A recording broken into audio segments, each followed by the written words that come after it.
Good morning students. Last class में हम लोगों ने स्टेट्स के बारे में फाउंडेशन में देखा था कि बेसिकली स्टेट्स का यूज आप सांख्यिकी का यूज व्यवसाय के अनुमान के लिए लेते हो तो 5 स्टेप काम में लेते हैं। संकलन, वर्गीकरण, प्रस्तुतिकरण, विश्लेषण और निर्वचन। इन 5 प्रक्रियाओं को काम में लेकर हम लोग सांख्यिकी को पूरा करते हैं। आज हम फर्स्ट चैप्टर को स्टार्ट कर रहे हैं और उसमें हमारे लिए समकों का संकलन, वर्गीकरण और प्रस्तुतिकरण आएगा। तो सबसे फर्स्ट टॉपिक हम लोग यहाँ स्टार्ट कर रहे हैं और वो रहेगा हमारे लिए समकों का सांख्यिकी विवेचन। थ्योरी टॉपिक है, ये प्योर थ्योरी रहेगा। आपको कोई अलग से नोटबुक में इनको नोट नहीं करना है, ये जो नोट्स आपको मिलेंगे इन्हीं को याद करना है। पीडीएफ आपको मिलेगी, इन्हीं को आपको प्रॉपर्ली याद करना है। आगे प्रैक्टिकल आएगा, उस प्रैक्टिकल में आपको नोटबुक बनानी है और प्रैक्टिकल क्वेश्चंस को सोल्व करना है। अभी आपको सिर्फ इन चीजों को समझना है कंटेंट वाइज। अब सबसे पहला हमारे लिए यहाँ आता है बेटा समकों का सांख्यिकी विवेचन। और इस चैप्टर को मैंने ना 12 पार्ट में डिवाइड किया है। टोटल 12 भागों में आपका ये चैप्टर रहेगा, वन बाय वन हम इसको करेंगे। इसमें आपका ना मेन समकों का संकलन भी इसी में आ जाएगा, वर्गीकरण भी इसी में आ जाएगा और प्रस्तुतिकरण भी इसी में आ जाएगा। तीनों स्टेप आपके इसी हिस्से में आएगी। अब सबसे पहली चीज बेटा ना हमारे लिए वन बाय वन शुरुआत करें तो पहले कुछ थ्योरी पढ़नी है, अपने को बेस समझना है। जिस शब्द को हम लोग आज सांख्यिकी कहते हैं, स्टैटिस्टिक्स कहते हैं, ये 4 अलग-अलग भाषाओं से इसका उद्भव हुआ है। 4 अलग-अलग भाषाओं से कहाँ-कहाँ से ये शब्द निकल कर आया है, उन भाषाओं को आप लोगों को ध्यान रखना है। तो एग्जामिनर पूछ सकता है बेटा आपको, अभी कुछ ऐसे थ्योरी हिस्ट्री है, इसमें कुछ समझने लायक नहीं है, चीजें सिर्फ याद करना है। जैसे क्वेश्चन पूछे कि सांख्यिकी लैटिन के किस शब्द से उद्भव हुआ है। 4 language, Latin, Italian, German, French. 4 language से अलग अलग शब्दों से ये सांख्यिकी शब्द का उद्भव हुआ है।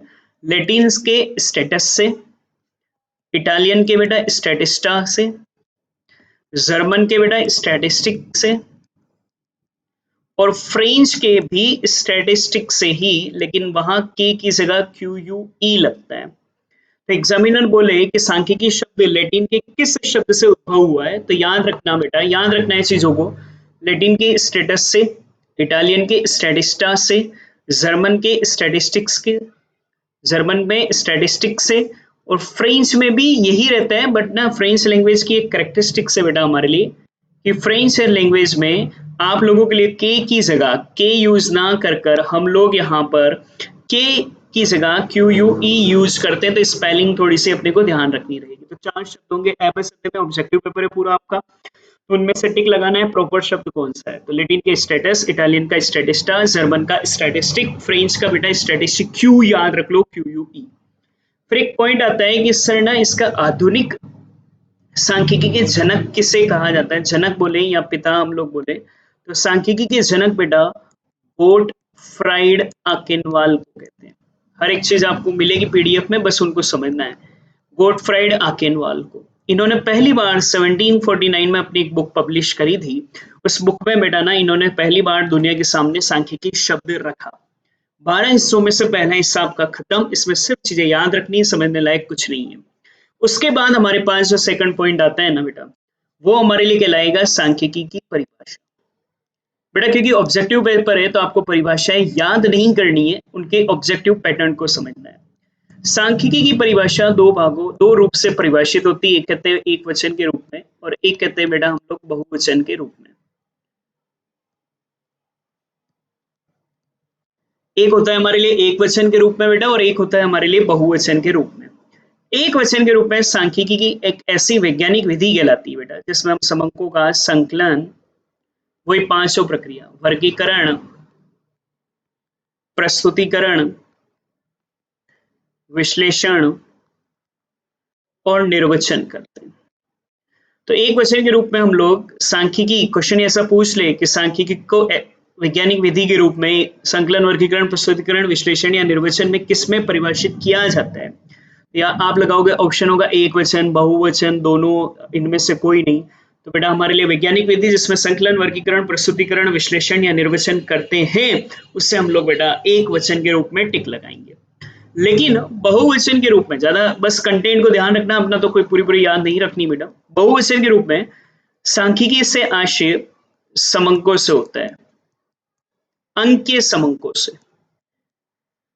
तो क्वेश्चन पूछे कि सांख्यिकी को एक अंक, ये क्या है मैं आगे समझूंगा, अभी सिर्फ याद कर लो। अंकीय समंकों के रूप में किसमें परिभाषित किया गया है? याद रखना बेटा, सांख्यिकी को अंकीय समंकों के रूप में हम लोगों ने बहुवचन के रूप में परिभाषित किया है। हमारे मॉड्यूल में ही तीसरा क्वेश्चन आपको मिलेगा, सांख्यिकी को अंकीय समंकों, समंकों को इंग्लिश में डाटा कहते हैं, तो क्वेश्चन ये भी लिखा हो सकता है अंकीय डाटा के रूप में किसमें परिभाषित किया गया है। तो याद रखना, सांख्यिकी को अंकीय डाटा के रूप में बेटा हमारे लिए बहुवचन में परिभाषित किया गया है। फिर पॉइंट आता है बेटा हमारे लिए सांख्यिकी का उपयोग कहाँ होता है? बेटा ना, आज के दौर में सांख्यिकी का उपयोग सभी क्षेत्रों में होता है। बजट बनाते वक्त होता है, साथ ही में सांख्यिकी का उपयोग बेटा हमारे लिए बीमा में होता है, शिक्षा में होता है, सब जगह होता है। पर हमारा मॉड्यूल बोले तो जो सीए इंस्टीट्यूट की जो बुक है ना, उससे हम मॉड्यूल कहते हैं। मॉड्यूल ने जो कह दिया वो भगवान है, हमें उसी को याद रखना है। हमारे मॉड्यूल में बेटा सांख्यिकी के तीन क्षेत्र दे रखे हैं, हमें उन्हें याद रखना है। अर्थशास्त्र, वाणिज्य व उद्योग, और एक बेटा व्यवसायिक प्रबंध में। तो हमें ये तीनों याद रखने हैं कि सांख्यिकी का उपयोग किन किन क्षेत्रों में होता है बेटा। तो सांख्यिकी का उपयोग अर्थशास्त्र, वाणिज्य व उद्योग, व्यवसायिक प्रबंध के रूप में होता है। हमारे मॉड्यूल में एक क्वेश्चन मिलेगा कि सांख्यिकी का उपयोग निम्न क्षेत्रों में होता है। ए ऑप्शन है अर्थशास्त्र, बी ऑप्शन है वाणिज्य व उद्योग, सी ऑप्शन है व्यवसायिक प्रबंध, डी है उपरोक्त सभी। तो बेटा आप उपरोक्त सभी आंसर लगाइए। 12 में से 3 पॉइंट जिनमें कोई दिमाग नहीं लगाना है, चीजें सिर्फ याद रखनी है। सांख्यिकी शब्द, 4 शब्द बेटा हमारे लिए यहाँ पर। लैटिन में स्टेटस, इटालियन में स्टैटिस्टा, जर्मन में बेटा हमारे लिए स्टैटिस्टिक, फ्रेंच में स्टैटिस्टिक यू। 1749 ईयर है, गोटफ्राइड आकेनवाल इसके फादर पिता कहलाते हैं। 2 वचन बेटा, एक हमारे लिए एक वचन के रूप में, एक बहुवचन के रूप में। एक वचन के रूप में बेटा सांख्यिकी एक विज्ञान है जिसमें हम लोग संकलन, वर्गीकरण, प्रस्तुतीकरण, विश्लेषण और निर्वचन करते हैं। बहुवचन में बेटा ना हमारे लिए समंकों से होता है। तो और क्वेश्चन पूछे कि बहुवचन में गणितीय समंक के रूप में बेटा अंकीय डाटा के रूप में किसमें परिभाषित किया गया है? तो बहुवचन के रूप में। फिर आता है बेटा हमारे लिए सांख्यिकी के उपयोग कहाँ है? तो सांख्यिकी के उपयोग बेटा हमारे लिए अर्थशास्त्र में होता है, व्यवसायिक प्रबंध में होता है, वाणिज्य व उद्योग में होता है। हालांकि इसका उपयोग कृषि, बीमा, बैंक, विज्ञान सब में भी होता है। बस नॉर्मल सी चीज है, इसमें कोई ज्यादा दिमाग नहीं लगाना, लेकिन दिमाग लगाने वाली चीज अब हमारे लिए शुरू होती है, और वो होता है कि सर आप बार बार कह रहे हो ना समंकों का, संकलन, वर्गीकरण, प्रस्तुतीकरण, विश्लेषण, निर्वचन। सर ये समंक क्या है भला? समंक को हम डाटा भी कहते हैं। समंक वो तथ्यों का समूह होता है बेटा। समंक क्या होता है? तथ्यों का समूह, ऐसे तथ्यों का समूह जो कि अनेक कारणों से प्रभावित हो। 2 बातों पर ध्यान दो। तथ्यों का समूह जो अनेक कारणों से प्रभावित हो और जिसकी सहायता से हम लोग कोई अनुसंधान कर सके। उन सूचनाओं को जब आप व्यवस्थित रूप से प्रदर्शित करते हो तो वो सूचनाएं बेटा हमारे लिए समंक कहलाएंगे। फिर रिपीट करता हूं, पहली चीज सर तथ्यों का समूह होना चाहिए और वो अनेक कारणों से प्रभावित होना चाहिए। जैसे क्या है? जिससे कि मैं कोई अनुसंधान कर सकूं, और अनुसंधान करने के लिए जो सूचनाएं हमें मिले उन सूचनाओं को हम व्यवस्थित रूप से प्रदर्शित करें, तो वो सूचनाएं हमारे लिए बेटा किसमें कन्वर्ट हो जाएंगी? समंकों में। देखो क्या होता है, क्या समझाना चाह रहे हैं सर वो समझना। मुझे पता करना है कि आप मेरी क्लास में 20 स्टूडेंट हैं, मुझे ये पता करना है कि आप सभी के 12th में कितने परसेंटेज मार्क्स बनेंगे। मान लो ये पता करना है कि 12th में कितने परसेंटेज मार्क्स बनेंगे। मेरे को अनुसंधान करने के लिए यहाँ पर कुछ सूचनाएं चाहिए। वो सूचनाएं आपके पिछले सालों के मार्क्स हो गए, जैसे मैंने आपके रोल नंबर लिए 1 से 10 तक, 1 से 20 तक, और सबके 10वीं और 11वीं में कितने कितने मार्क्स बने वो मैंने यहाँ पढ़ लिए। ये सूचनाएं जिसके आधार पर मैं ये अनुसंधान कर सकता हूँ, और इनको मैंने एक व्यवस्थित क्रम में, ध्यान देना, एक व्यवस्थित क्रम में बेटा मैंने जब ये जमा दिया तो ये व्यवस्थित क्रम हमारे लिए यहाँ पर सूचनाएं ना होकर समंक हो जाएंगे। इन समंकों में 2 विशेषताएं होनी चाहिए। एक बेटा ये तथ्यों का समूह होना चाहिए। बोलो क्या होना चाहिए? तथ्यों का समूह। सर ये तथ्यों का समूह क्या है? एक अकेले इंसान के तथ्य नहीं होने चाहिए, बहुत सारे जनों के होने चाहिए, तो मैं अनुसंधान करूंगा ना। बहुत सारे जनों के मतलब मैं एक जने का कह दूं कि राम की हाइट, ये एग्जाम में आया हुआ क्वेश्चन मैं बता रहा हूँ, राम की ऊंचाई है बेटा हमारे लिए 5 फुट 6 इंच। क्या ये तथ्यों का समूह है? क्या नहीं। इसके आधार पर मैं कोई अनुसंधान नहीं कर सकता कि किसका कम है किसका ज्यादा है। मगर मैं ये कह दूं कि राम की ऊंचाई है 5 फुट 6 इंच, शाम की ऊंचाई है 6 फुट 8 इंच, अब हम तुलना कर सकते हैं कौन कम है कौन ज्यादा है। कहने का मतलब एक अकेली सूचना कभी समंक नहीं हो सकती। समंक होने के लिए वो तथ्यों का समूह होना चाहिए और वो अनेक कारणों से प्रभावित होना चाहिए। सर अनेक कारणों से प्रभावित का मतलब क्या आपके परसेंटेज फिक्स है क्या कि एक बार आपके 7वीं में बने थे 50%, जिंदगी भर 50 ही बनेंगे? नहीं सर, अनेक कारणों से प्रभावित है। इस साल मेरे लिए कम भी हो सकते हैं, ज्यादा भी हो सकते हैं। अगर वो चीज बेटा प्रभावित नहीं हो सकती हो अनेक कारणों से, तो ऐसी स्थिति में तो बेटा अनुसंधान करने की जरूरत ही क्या है। अरे मैं ये कहूं कि तुम्हारा जिंदगी भर 50% ही बनेगा, अब अनुसंधान ही नहीं क्या करना है, पक्का है ना 12वीं में भी 50% ही बनेगा। यहाँ पर अनुमान लगाने की कोई जरूरत नहीं है। तो सर समंक क्या होता है फिर से समझ लो। बेटा ऐसी सूचनाएं जो हम अनुसंधान के काम में लेंगे और जब हम उन्हें व्यवस्थित व्यवस्थित बोले तो एक प्रॉपर ऑर्डर में जब अपन उन्हें अरेंज कर देंगे तो वो समंक कहलाएंगे। उन समंकों के लिए दो मेन विशेषताएं होनी चाहिए। एक बेटा वो तथ्यों का समूह होना चाहिए और एक बेटा वो हमारे लिए अनेक कारणों से प्रभावित होना चाहिए। तथ्यों का समूह का मतलब एक मैं 50 रुपए कमाता हूँ, ये समंक नहीं कहलाएंगे। मैं 50 कमाता हूँ और वो 80 कमाता है, अब तुलना कर सकते हैं कौन कम कौन ज्यादा, तो ये तथ्यों का समूह ही समंक हो सकता है। साथ ही में बेटा ये नहीं, ये अनेक कारणों से प्रभावित होना चाहिए। अनेक कारणों से प्रभावित होने का मतलब मैं किसी दिन ज्यादा भी कमा सकता हूँ, कम भी कमा सकता हूँ, उसके पीछे कई सारे कारण हो सकते हैं, वो हमारे लिए समंक कहलाएंगे। अब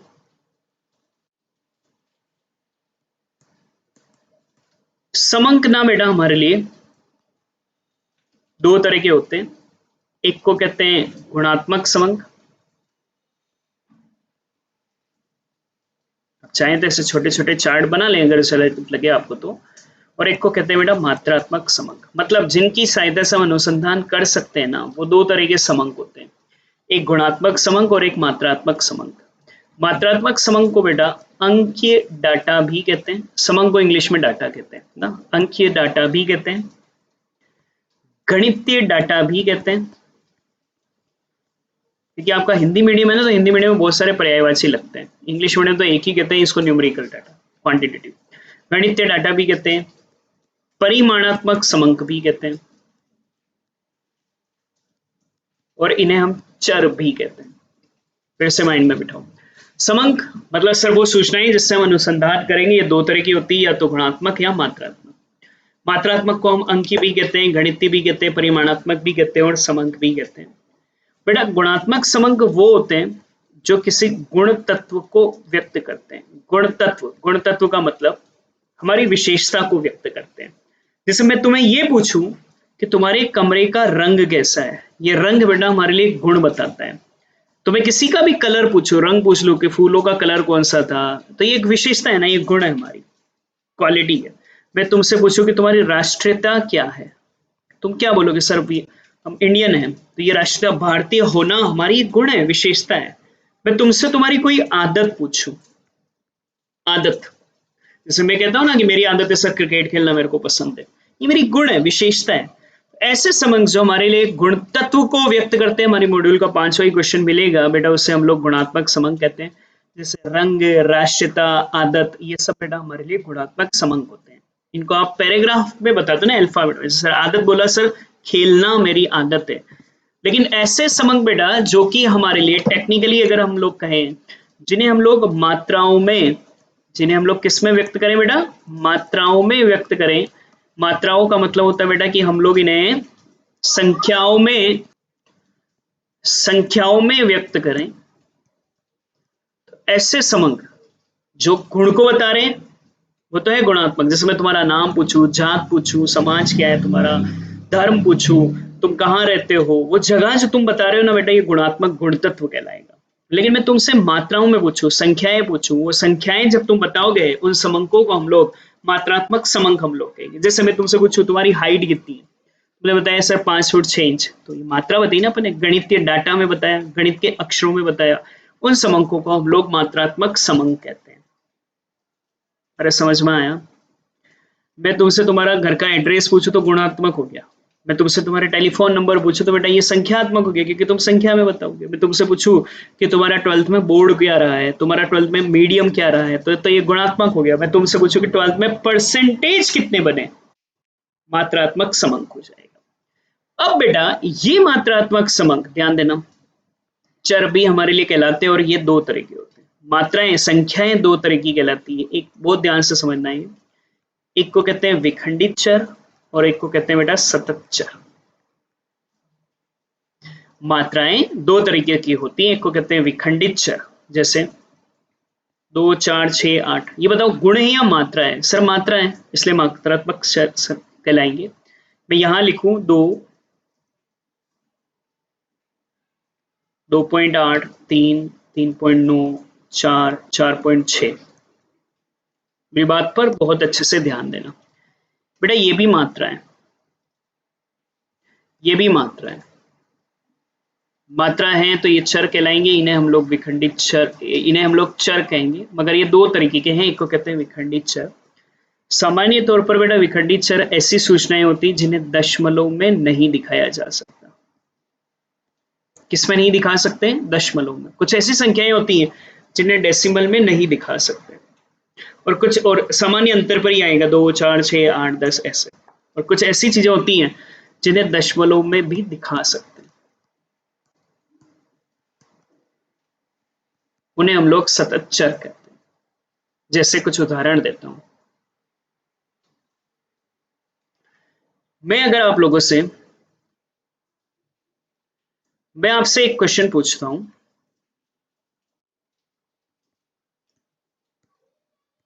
दुर्घटना में मरने वाले व्यक्तियों की संख्या। सर कैसे? दशमलव में तो होगी नहीं ना।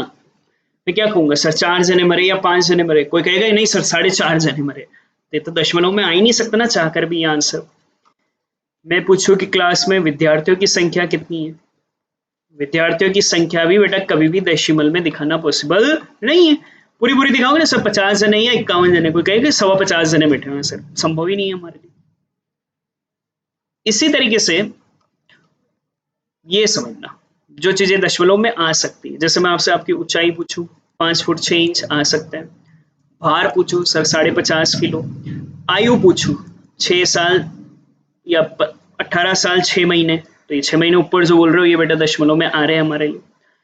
तो देखो कुछ चीजें ऐसी हैं जो कभी दशमलव में नहीं आ सकती, जैसे दुर्घटना में मरने वाले व्यक्तियों की संख्या, विद्यार्थियों की संख्या, ये तो हमेशा ही आप लोगों के लिए एक। अच्छा एक चीज और, अंशों की संख्या, अंश शेयर, किसी कंपनी के अंश खरीदते हैं ना, कंपनी बड़ी है 12वीं में बेटा, तो उन्हें दशमलव में कभी नहीं दिखा सकते, या तो 5 शेयर खरीदोगे या 6 खरीदोगे, 5.5 शेयर नहीं खरीद सकते, ये कभी भी दशमलव में नहीं आ सकते।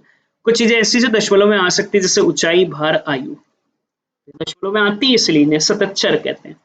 वहीं कुछ चीजें ऐसी हैं जो कभी कभी दशमलव में आती है, कभी कभी नहीं आती है, पर हमारे मॉड्यूल ने उन्हें विखंडित माना है तो हम उन्हें विखंडित ही मानेंगे, सतत माना है तो सतत ही मानेंगे, उनमें दिमाग मत लगाना। जैसे विद्यार्थियों द्वारा प्राप्त अंक, बेटा विद्यार्थियों द्वारा प्राप्त अंक डेसिमल हो भी सकते हैं, नहीं भी हो सकते हैं, पर हमारे मॉड्यूल ने कहा है उन्हें विखंडित चर ही मानना है, तो आप विखंडित ही मानोगे। साथ ही में एक और,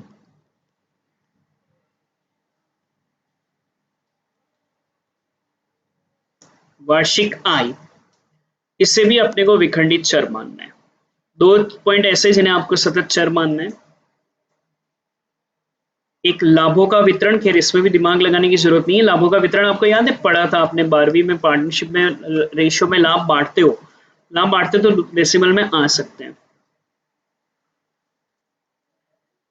और एक विक्रय को हम लोगों को, वार्षिक विक्रय, वार्षिक विक्रय को हम लोगों को, आय को तो मानना है बेटा विखंडित, और वार्षिक विक्रय अगर क्वेश्चन कहे तो अपने को इससे सतत मानना है, इनमें ज्यादा दिमाग मत लगाना, मॉड्यूल ने कहा है अपने को वो कंटेंट ध्यान रखना है। तो 5 एग्जाम्पल आपको ध्यान रखने हैं विखंडित चर में, जिन्हें दशमलव में नहीं दिखा सकते, जैसे दुर्घटना में मरने वाले व्यक्तियों की संख्या, विद्यार्थियों की संख्या, अंशों की संख्या, विद्यार्थियों द्वारा प्राप्त अंक और वार्षिक आय। सतत चर जिन्हें हम दशमलव में दिखा सकते हैं, ऊंचाई, भार, आयु, विक्रय और लाभ, ये हमारे लिए सतत चर कहलाएंगे। ये आपके समंक और समंकों के प्रकार। तो एक बार मेरे साथ रिवाइज कर लो, आज हम यहाँ तक का ही कर रहे हैं। 12 में से 4 चीजें बेटा मैंने आपको करवा दी है, समंक तक यहाँ हो गया है, 5 ही चीज हम लोग संकलन कल से पढ़ेंगे, यहाँ तक का जो नोट्स आपको मिले यहाँ तक आप लोगों को पढ़ना है। चलो मेरे साथ फटाफट रिवाइज कर लो। 4 भाषाएं, लैटिन, इटालियन, जर्मन, फ्रेंच।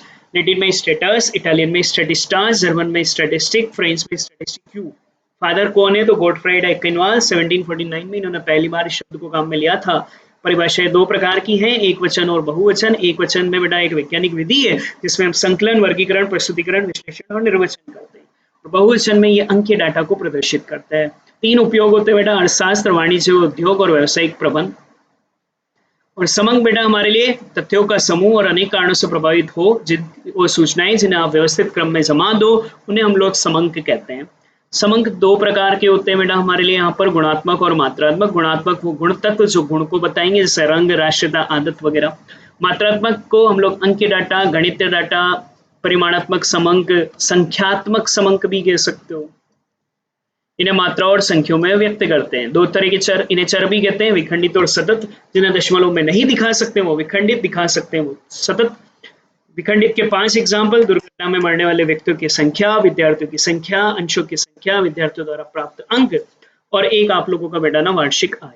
सतत में ऊंचाई, भार, आयु, लाभ और विक्रय ध्यान रख लेना।